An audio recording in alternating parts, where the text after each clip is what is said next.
Hey guys, it's Barry with yourValorant here. With Valorant Beta on the horizon, us here at yourValorant wanted to do a quick rundown of the current meta of the game. With all sorts of characters from Phoenix to Omen, there really is a lot you can do at launch as for team compositions. But that being said, we here at yourValorant believe there to be one set of 5 characters that really stands out to be the best. We recommend a team that consists of top tier players of these 5 characters. Number 1, we have Sage. This character is extremely important because she can heal her teammates. In a game like this, healing is a very important resource. She offers light crowd control in her slowing orb, and mobility and high ground in her barrier orb.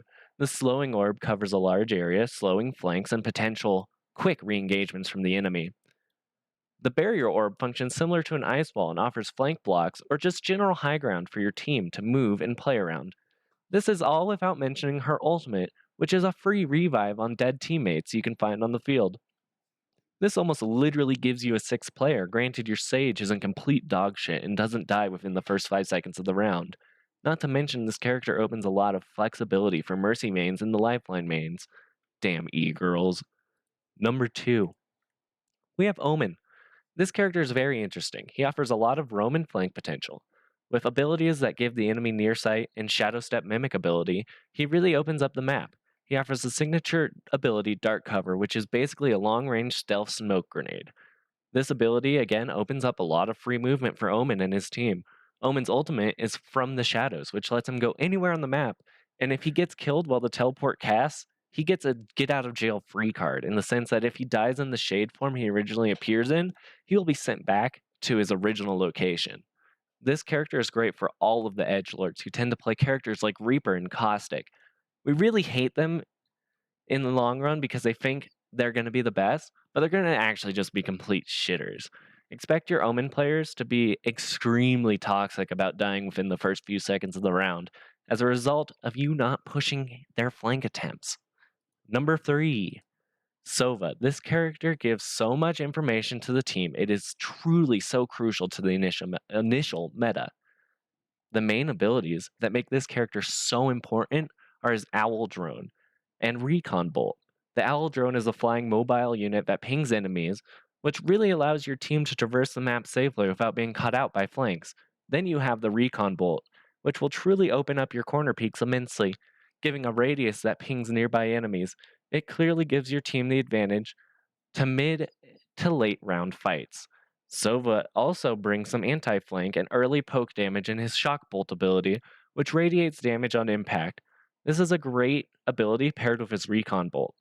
Finally, Sova has a fantastic ultimate in Hunter's Fury, firing up to 3 deadly blasts that deal massive damage and marks enemies on the entire map.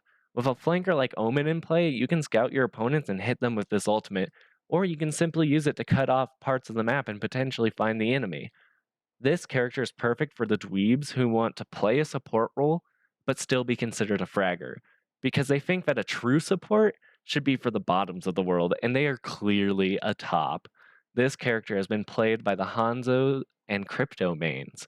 Fucking weebs.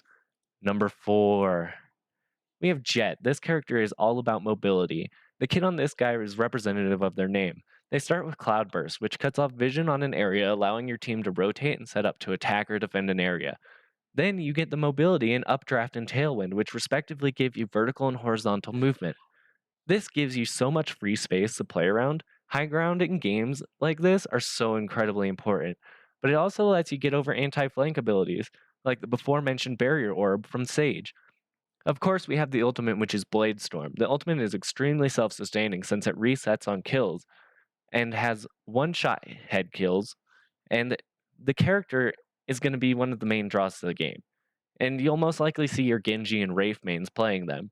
They will go off on their own and claim they are carrying the team. While these fuckheads might do this every now and then, there will be some that think they rule the world and still shit the bed at night. Beware, as these guys will kill you fast and then spam good night in the chat. Number 5, we have Brimstone. This guy is so high utility, he is crucial to the early meta. His Incendiary blocks off flank routes with a field of fire. This opens up slow pushes, especially when paired with the flank clearing Sova. His second ability is great for objective taking and defending in team fights. The stim beacon grants all nearby players rapid fire, making your kills faster and, in general, your rounds faster. Taking advantage of this mid game is going to be important. His signature ability, Sky Smoke, allows him to provide cover from afar, meaning you can do some sneaky plays on attack where your Brimstone might go A and your Spike Carrier can go B. And while engaging in a fight on A, your Brimstone can smoke you on B and you can get a clean plant. Finally, you have Orbital Strike, which pairs greatly with the smoke ability. It really opens up this split site gameplay where you plant, you can then summon this ability and have a heavy damaging strike on the spike that pulses damage over multiple seconds. This utility is good for the goofy guy you get in your voice chat, who is generally playing Diva, Orisa, Gibraltar, or Pathfinder.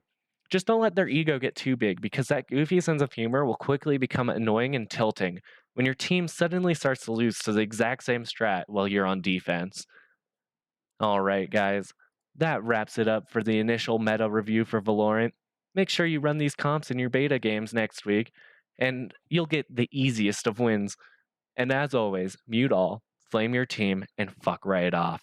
See you next time on Your Valorant.